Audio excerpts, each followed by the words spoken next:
마가복음 2장 13절에서 17절 말씀. 예수께서 다시 바닷가에 나가심에 큰 무리가 나왔거늘 예수께서 그들을 가르치시니라. 또 지나가시다가 알페오의 아들 레위가 세관에 앉아있는 것을 보시고 그에게 이르시되 나를 따르라 하시니 일어나 따르니라. 그의 집에 앉아 잡수실 때에 많은 세리와 죄인들이 예수와 그의 제자들과 함께 앉았으니 이는 그러한 사람들이 많이 있어서 예수를 따름이러라. 바리새인의 서기관들이 예수께서 죄인 및 세리들과 함께 잡수시는 것을 보고 그의 제자들에게 이르되 어찌하여 세리 및 죄인들과 함께 먹는가? 예수께서 들으시고 그들에게 이르시되 건강한 자에게는 의사가 쓸데없고 병든 자에게라야 쓸데있느니라. 나는 의인을 부르러 온 것이 아니요 죄인을 부르러 왔노라 하시니라. 아멘. 오늘은 죄인을 부르러 왔노라 라는 제목으로 말씀을 전하겠습니다. 예수께서 쫓아온 무리들에게 가르침을 마치고 길을 가시다가 세금을 거두어 드리는 세관에 한 사람이 앉아 있는 것을 보았습니다.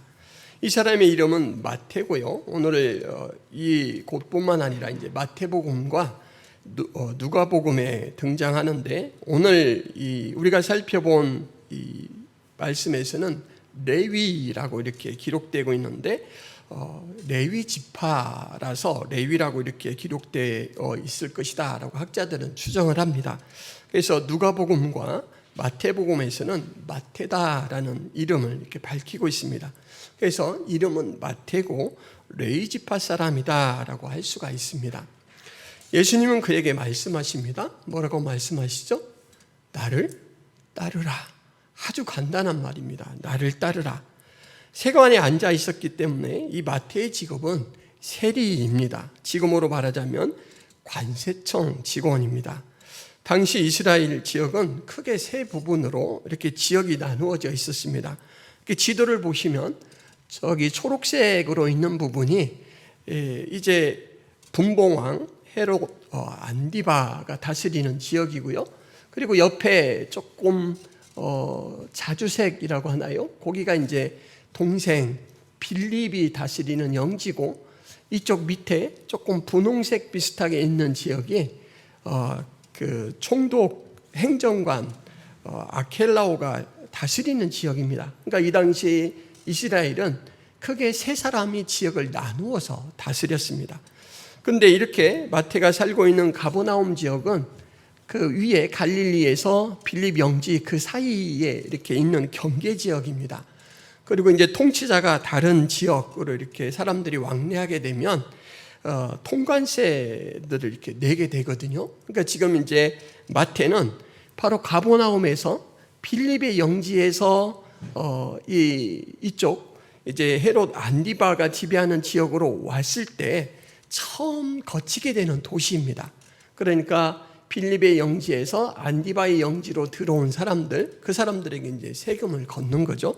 그 자리에 있다가 지금 이제 예수님에게 발견이 된 것입니다.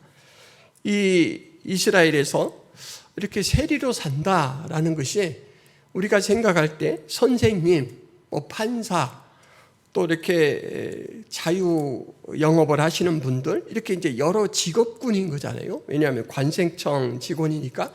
근데 이 당시 이스라엘에서 세리라는 직업을 가지고 살면 단순히 어떤 일을 한다라는 것 이상의 의미가 있었습니다. 왜냐하면 이 세리가 거두는 이 세금은 일부가 이스라엘을 다스리는 로마 이제 당국으로 이렇게 넘어가게 됩니다. 말하자면 자기들을 지배하는 로마 사람들에게 바칠 세금을 거두는 사람. 그래서 이 국세청 직원에 대해서 이 유대 사람들의 인식이 곱지가 않습니다. 저 사람들은 이 민족의 변절자 같은 놈들이야. 이런 이제 인식을 가지고 있죠. 당연히 사회적으로도 암암리의 차별이 있습니다. 저 매국노 같은 놈들 이렇게 마음을 먹으니까 행동으로도 그렇게 드러나죠. 그리고 항상 역사적으로 돈이 모이는 곳에는 늘 부패 유혹도 따르기 마련이죠.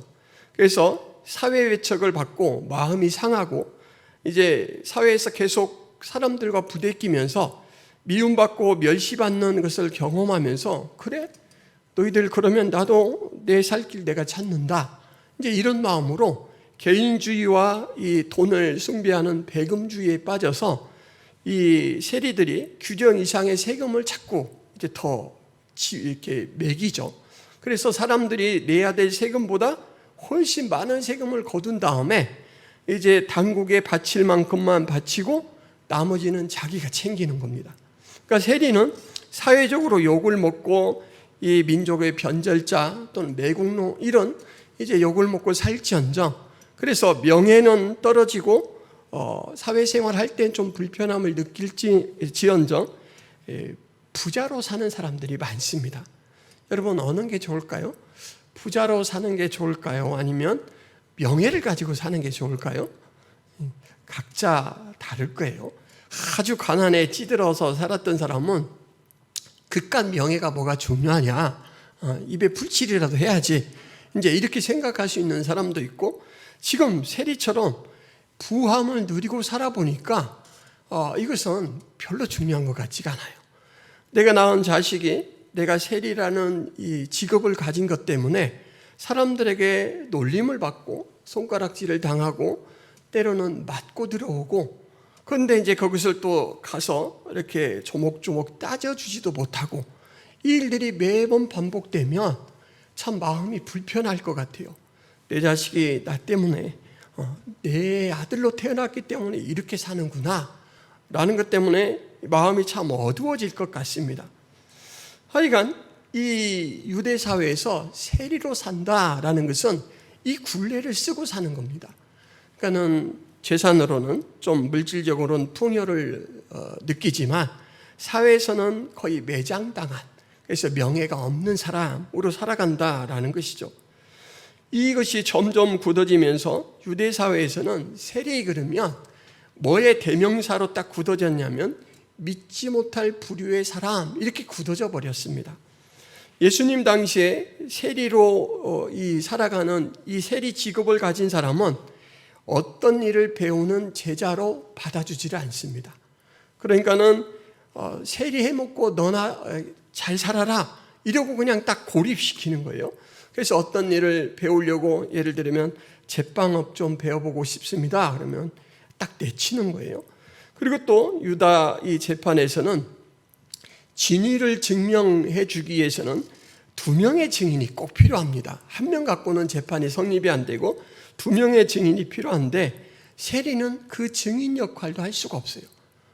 그러니까는 한마디로 말하면 사람 취급을 못 받는 것. 이것이 이제 그 당시 세리로 사는 사람들의 모습입니다. 옛날에 고린도인이라는 이렇게 불려질 때는 문란한 생활을 추구하는 사람이라는 그 굴레가 쓰여졌다라고 우리가 배웠는데, 세리 그러면 부정한 사람이라는 굴레가 늘 씌워져 있었습니다. 아무리 잘생겼어도 겉을 번지르하게 좋은 옷을 입고 또 비싼 향수를 뿌리고 다녀도 사람들에게서는 늘 부정한 사람이요, 겉만 잘 꾸미고 다니면 뭔 소용이 있어, 이런 이제 속마음을 그런 세리를 바라보면서 드러내죠. 이 유대 사회에서 부정이라는 것은 2가지 경우가 있습니다. 하나는 문둥병이 걸렸을 때예요. 문둥병이 걸리면 이것을 전염시킬 수 있고, 그렇기 때문에 항상 나는 부정한 사람입니다, 제 곁에 오지 마십시오 라고 막 소리를 지르고 다녀야 돼요. 그러니까 나는 더러운 사람입니다 라는 걸 일부러 막 자기가 이렇게 내보여야 됩니다. 근데 이 문둥병은 치료가 되면 다시 회복이 됩니다. 문둥병이 걸리면 이제 사람들 무리해서 살 수가 없기 때문에 진 밖으로 이렇게 쫓겨나게 되는데, 만약에 치료가 되면 제사장의 검사를 받고 나서 완전히 나았다라고 인정이 되면 다시 가정으로도 돌아가고 사회로도 돌아가게 됩니다. 그런데 세리는 태어나면서부터 아니면 어느 순간에 자기가 원하지 않는 불가항력적으로 생긴 일이 아니잖아요.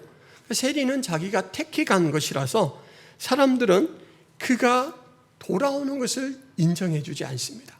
그러니까 세리로 살다가 명예회복을 하는 것, 이거는 불가능합니다.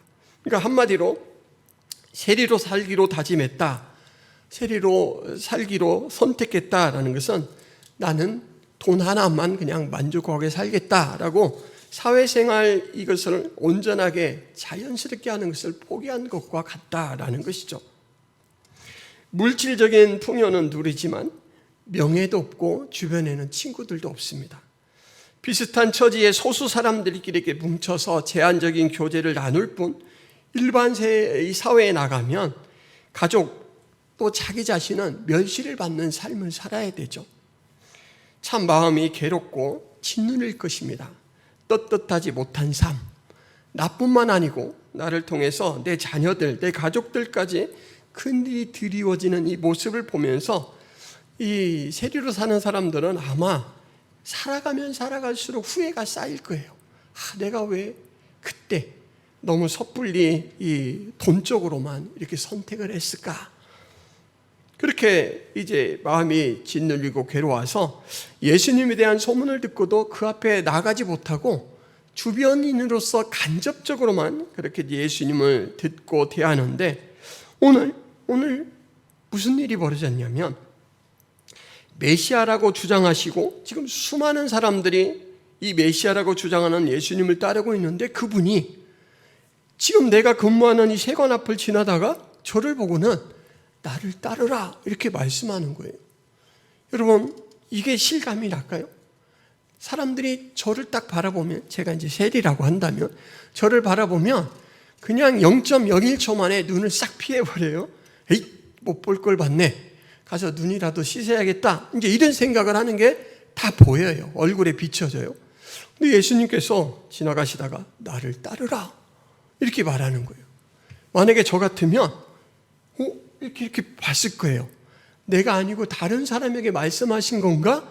라는 의심이 들어서 이렇게 옆에를 봤을 거예요. 근데 아무도 없고 나예요. 여러분, 마태가 예수님께서 나를 따르라 라고 하신 말씀이 어느 누구도 아니고 바로 나 자신에게 주신 말씀이다 라는 것을 확인하고는 그 마음이 어땠을까요? 저는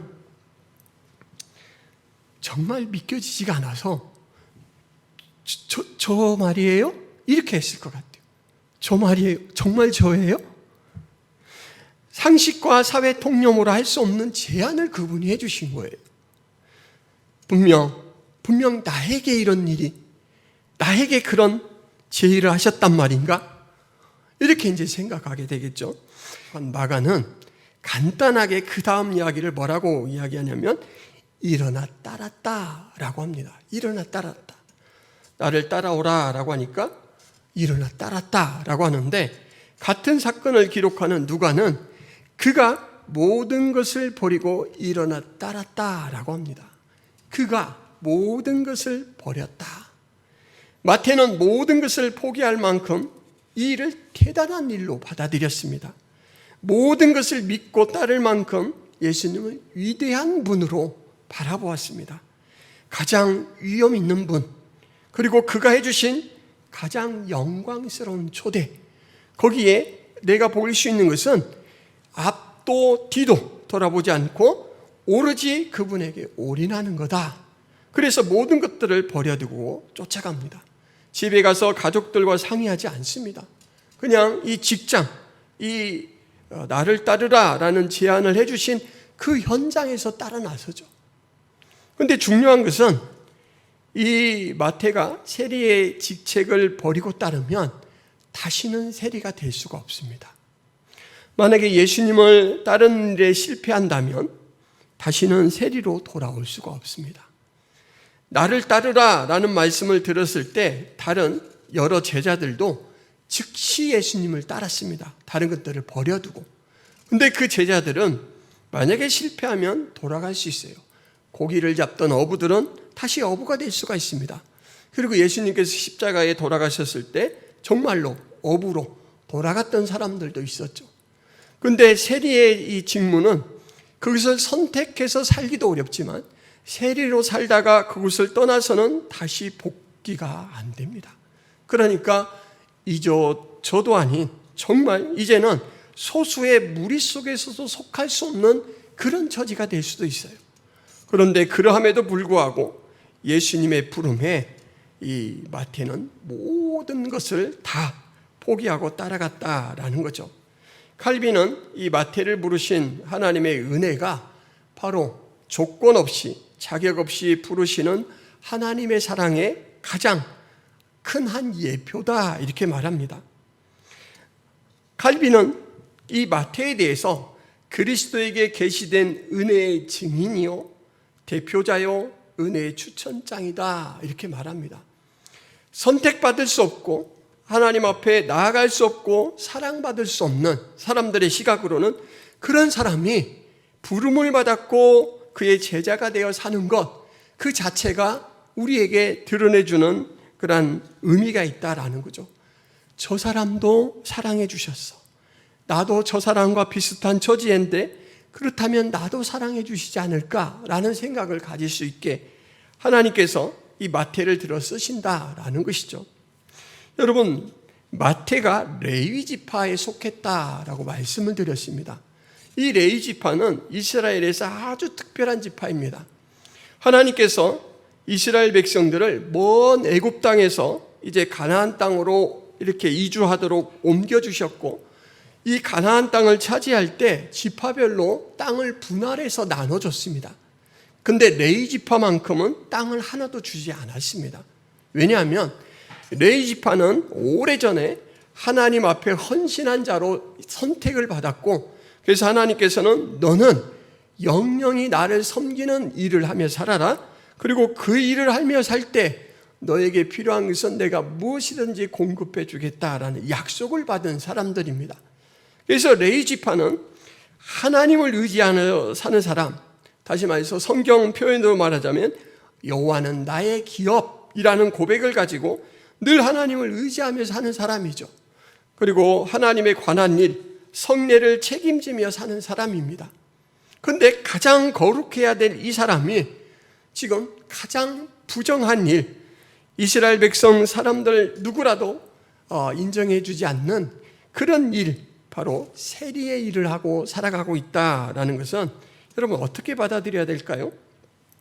신명기 10장 9절 말씀에 그러므로 레위는 그의 형제 중에 분깃이 없으며 기업이 없고 내 하나님 여호와께서 그에게 말씀하신 같이 여호와가 그의 기업이니라. 성경에서 아예 딱 못을 박아주셨어요. 땅에 그냥 있다가 사라지거나 변해지는 그 땅이 아니고 바로 하나님이 너희의 기업이다. 너무너무 큰 은혜죠.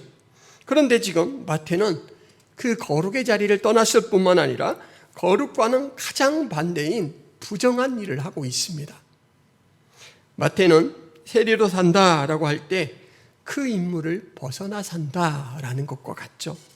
임무에서 벗어나 사는 마태에게 오늘 예수님은 나를 따르라 라고 말씀해 주셨습니다. 이 말은 마태야 네가 원래 있어야 할 자리로 복귀하라 라는 복귀 명령과 같죠. 여러분 성경의 관점으로 볼 때 여기 계신 모든 사람은 하나님을 알고 섬기라는 사명을 부여받은 사람입니다. 말하자면 우리에게도 하나님이 주신 임무가 있어요.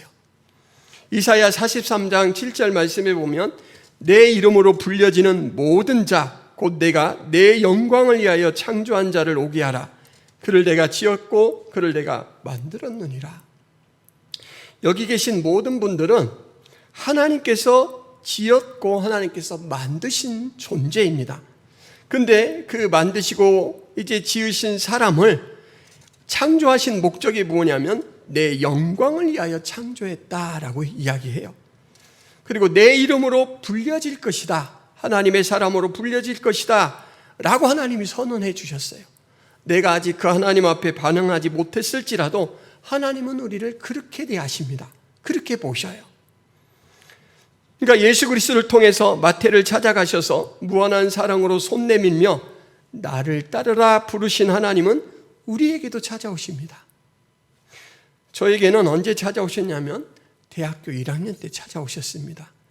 대학교 1학년 때 친구가 엽서를 통해서 먼저 예수님을 소개를 해 줬습니다. 근데 그때는 저도 별로 신경 쓰지 않았고 관심도 별로 없었습니다. 그런데 방학이 돼서 이제 이 친구 동네 친구였거든요. 그래서 이 친구를 만나러 여러 명의 친구들이 방문을 했었는데 이 엽서를 써준 친구는 가정 형편이 좋지 않아서 중학교 진학을 못하고 공장으로 취직한 상황이었어요.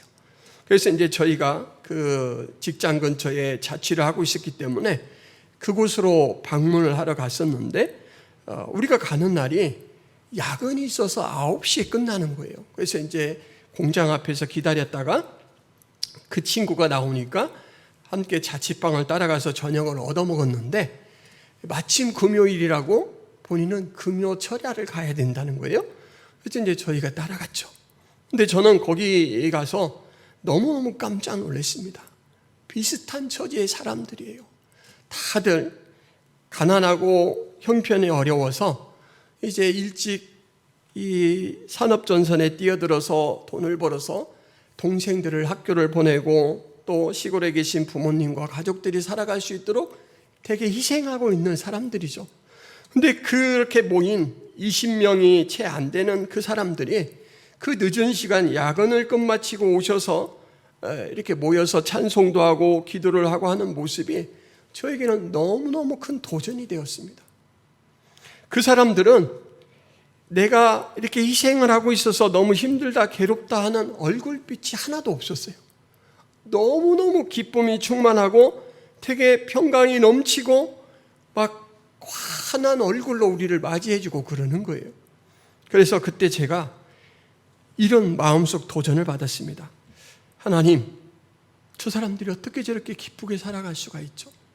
만약에 저렇게 기쁜 모습, 평강의 모습이 정말 당신이 살아계시고 저 사람들이 당신을 만난 것 때문에 저렇게 밝게 살 수 있다면 저도 좀 만나주십시오. 이렇게 그냥 소박하게 기도를 하기 시작했습니다. 그랬더니 하나님이 오늘 마태를 찾아오신 것처럼 저를 찾아오셨어요. 그리고는 내가 너를 일찍이 알고 있었다라는 것을 확인을 시켜주시고 이제 하나님이 이끌어 주셔서 오늘 저는 제 간증으로 바로 여기에 계신 여러분들에게 하나님은 살아계십니다. 하나님은 마태를 찾아가셨던 것처럼 저를 찾아오셨고 여러분도 찾아가십니다. 라는 증언을 할 수가 있는 것입니다. 만약에 아직 하나님의 방문을 받지 못했다면 여러분 거기서는 하나님이 찾아오지 않으셔서가 아니고 내가 아직 문을 열지 못해서 그럴 수가 있습니다.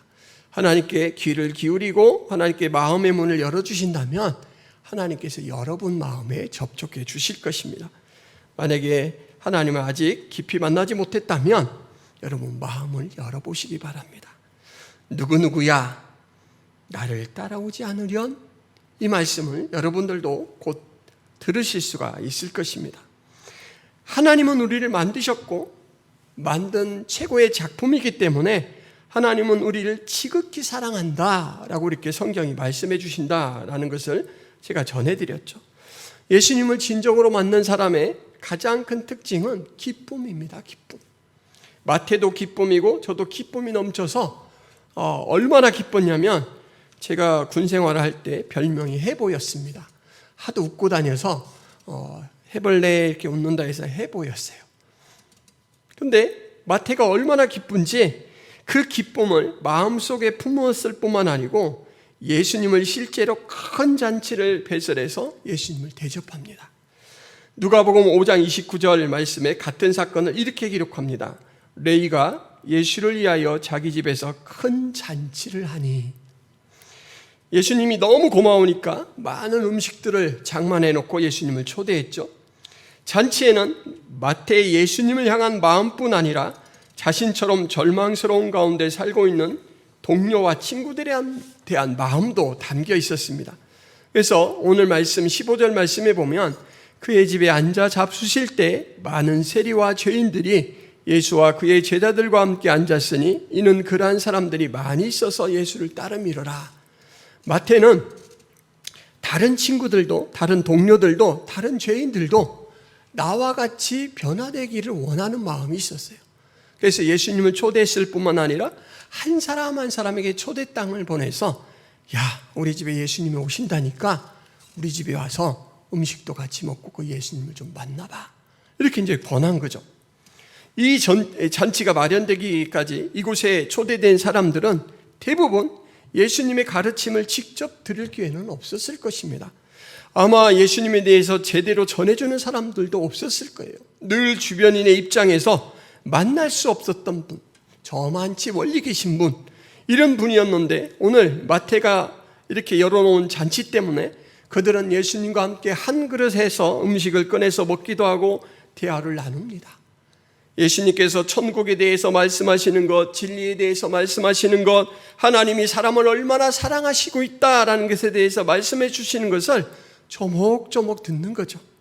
죄인을 친구로 대해주시는 예수님의 따뜻한 사랑, 그 사랑을 경험하면서 오늘 이 사람들은 내가 진정한, 정말 지금까지 잊고 살았던 진정한 친구들끼리 하는 그 일을 내가 오늘 해봤다.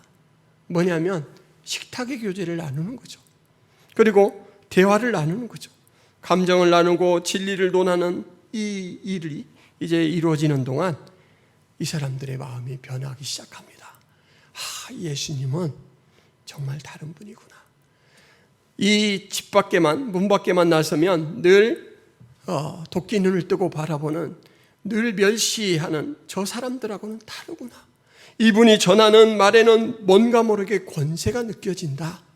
그리고 정말 이분이 전하는 것처럼 하나님이 나를 사랑해 주신다면, 그래, 이분이 내가 돌아갈 기회지. 이제 이렇게 마음을 먹는 것이죠. 예수님께서 뭐라고 말씀하셨냐면 누가복음 19장 10절, 인자가 온 것은 잃어버린 자를 찾아 구원하려 함이라. 예수님은 오직 이 목적만 가지고 사람들이 죄인 취급하는 이 사람들과 함께 만나서 먹고 대화를 나누는 것을 꺼리하지 않았습니다. 그러니까 이 사람들의 마음이 돌아와서 아까 읽어드린 15절 말씀 하반절에 보면 그러한 사람들이 많이 있어서 예수를 따라 밀어라. 예수를 따르게 됐어요. 예수님을 만나본 사람은 예수님의 이 은혜에 감복하지 않을 수가 없죠. 여러분, 예수님을 만나보시기를 바랍니다. 스스로 변하려고 의지를 불태워서 우리는 매번 우리 의지가 꺾이는 것을 많이 경험하죠. 그런데 예수님을 만나면 예수님이 변화를 주도해 주셔요. 이렇게 마태의 집에서는 큰 잔치가 벌어지고 죄인들이 회복되는 놀라운 역사가 있는데 이것을 마땅치 않게 불만을 가지고 바라보는 사람들이 있었습니다. 바로 바리새인의 서기관들이 그것을 보고는 제자들에게 비난을 쏟아놓습니다. 16절에 어찌하여 세리와 및 죄인들과 함께 먹는가? 이 말은 너희 스승님 정신이 올바로 박힌 거야? 아니 어떻게 하나님으로부터 보냄받았다는 거룩한 존재라는 사람이 하나님이 싫어하시는 죄인하고 함께 할 수가 있지? 이렇게 이제 비난을 하는 거죠. 그런데 예수님께서 이 이야기를 할 때 다 아시죠?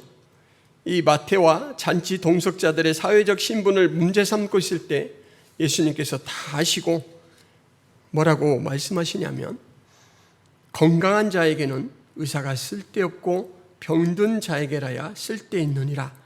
나는 의인을 부르러 온 것이 아니요 죄인을 부르러 왔노라. 이렇게 말씀하십니다. 이것은 이 사람들이 처음 듣는 말은 아니에요.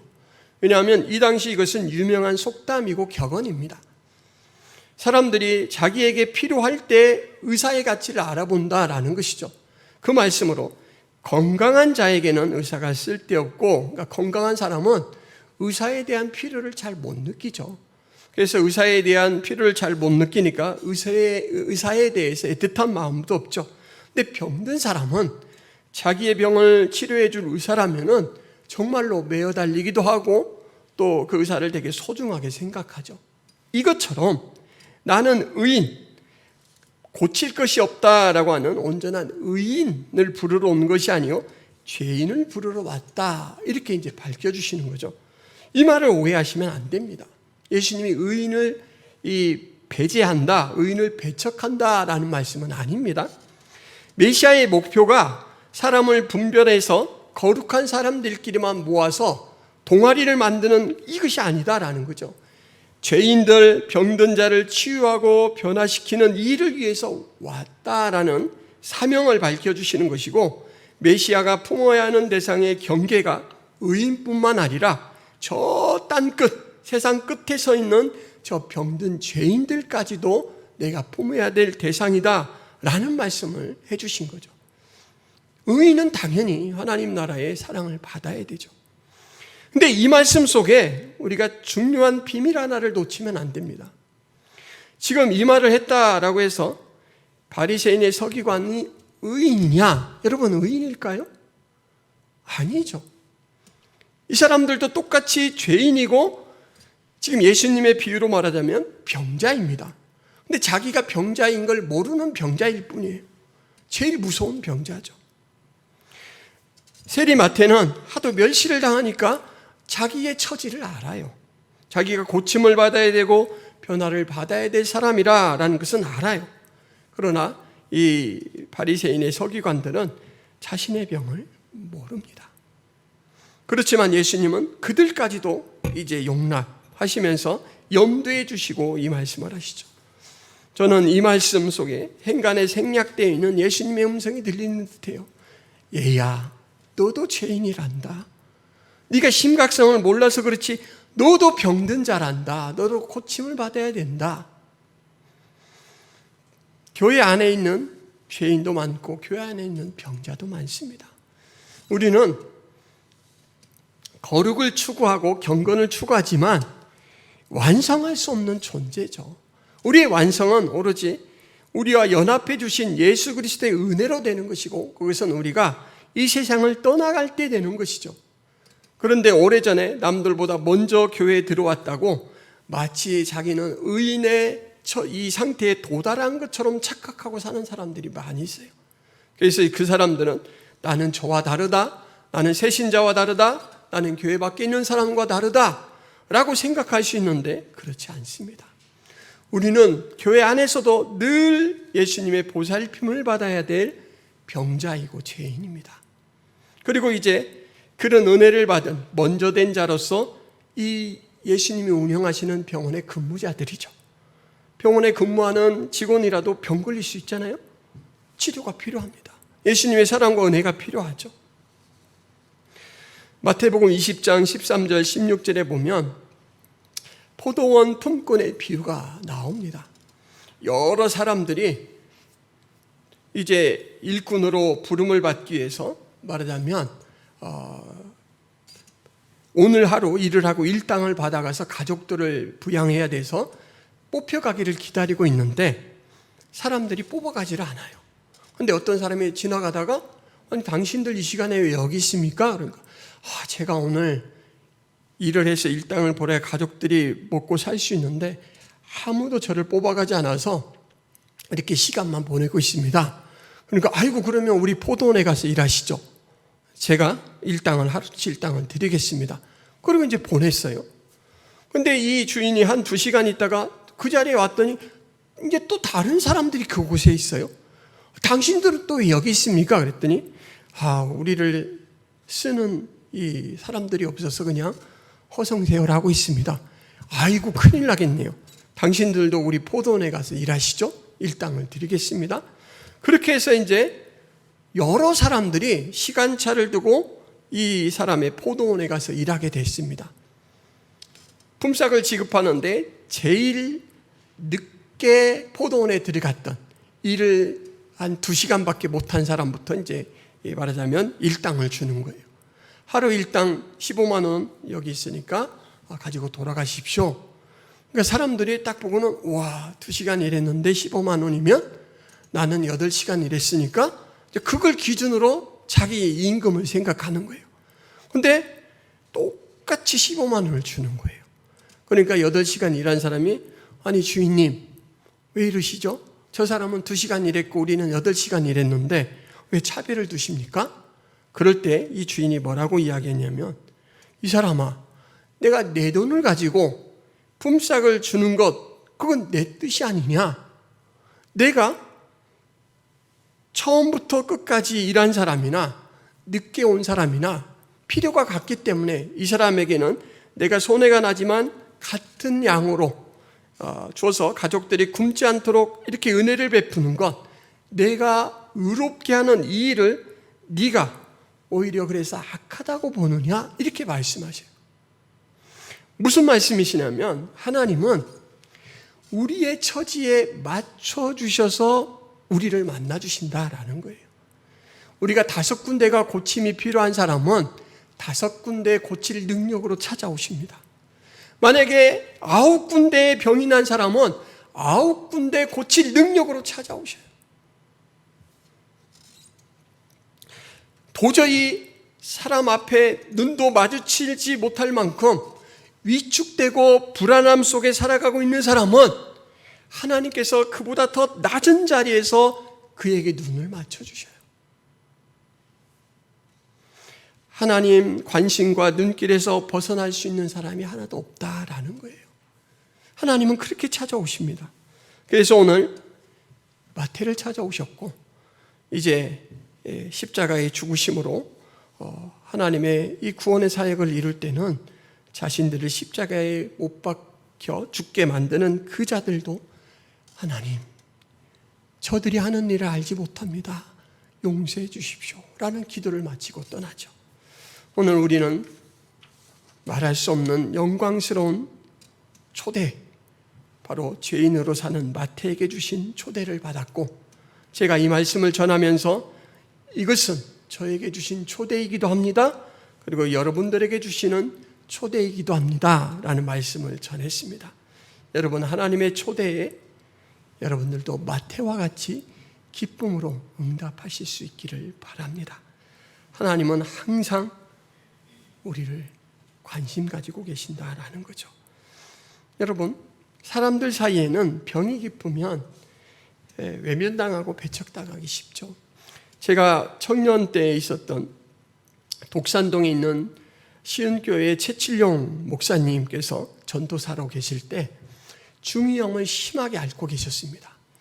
그래서 이 가까이 오면 그 고름 냄새가 막 이렇게 코를 찌르듯이 좀 역겹게 이렇게 느껴지기도 하고 그랬었대요.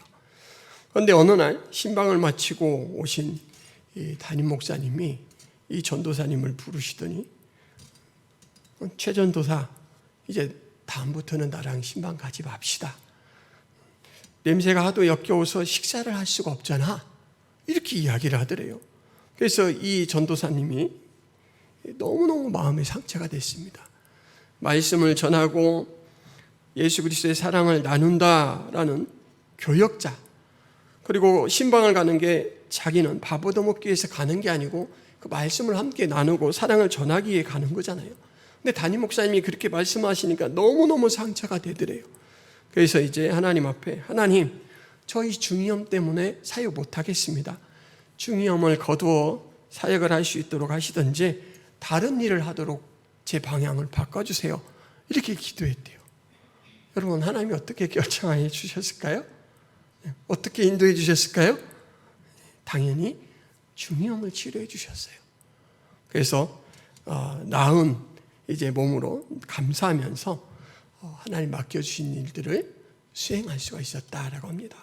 하나님을 만난 사람은 그 영혼의 마음에, 몸에 흔적을 가지고 살게 됩니다.